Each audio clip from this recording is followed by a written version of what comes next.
Hey there, you guys. I thought I'd try something a little different. This is a story basically about one of my favorite, I guess, aircraft disasters in history. It's really interesting. If you guys have a couple of minutes, it'd mean a lot to me if you watch. Back in 1994, a Russian Aeroflot was scheduled to leave Russia to Hong Kong, and it was piloted by veteran pilots. But the thing is that there were basically too many cooks in the kitchen, if you catch my drift.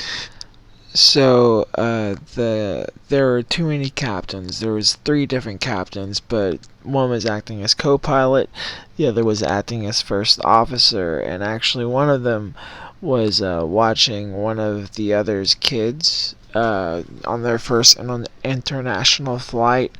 The kids' name they were Yara and Eldar, and they actually after 4 hours, the main captain Danilov he actually left the cockpit to go on his break, and then so the Kudrinsky he's the one that took over after that. And what ended up occurring was the autopilot was engaged, and as so basically, you had these two pilots, three pilots really, all in the same. And as Kudrinsky takes over, they let the two children, Eldar and Yara, into the cockpit.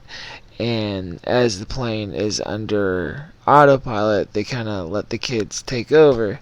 Now, keep in mind, only one of these pilots is actually familiar with this particular aircraft.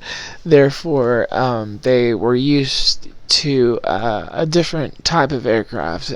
Very small differences, but they were still differences. And in their aircrafts, it took a lot more force to disengage the autopilot. However, unfortunately, in this aircraft that they were piloting, the children had just enough force to disengage the autopilot, and that's exactly what occurred.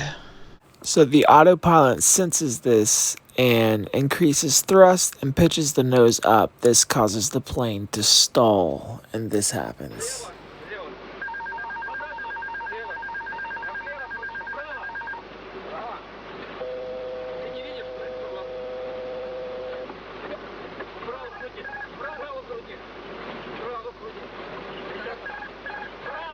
Amazingly, Kudrinsky retakes control of the airplane despite the massive amount of G-force, and he pulls back on the controls hard, too hard, which puts it into a near vertical climb, which again causes another stall.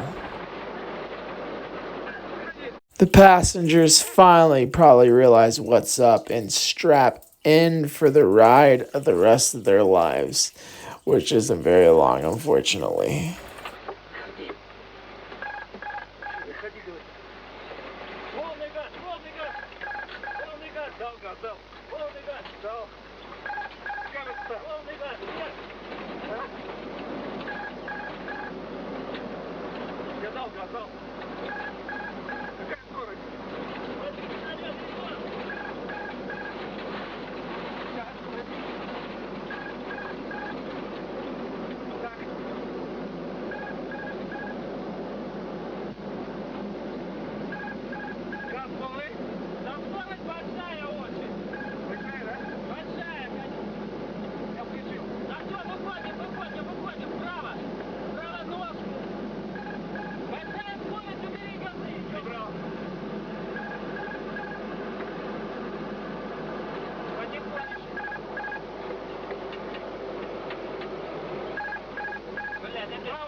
It's truly heartbreaking to hear that voice recording back, because they were trying, because the pilots actually did level out the aircraft surprisingly, but it was just too late, and they crashed into the hillside.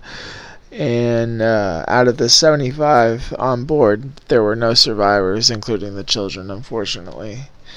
Um, this was one of the worst aviation accidents, in my opinion, strictly because of the children being on board. And, they were ridiculed for having the kids in the cockpit. But this was pre 9/11. This was back in '94. So it was pretty common practice back then. It's still such a tragedy, such a preventable loss.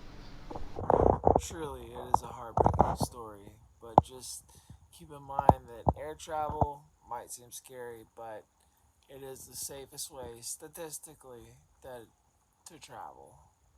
I mean, every time you get in your car, you statistically have a more chance of dying, but you don't see people having panic attacks to drive their car. Well, except for me. Bye, I guess. Bye. Bye.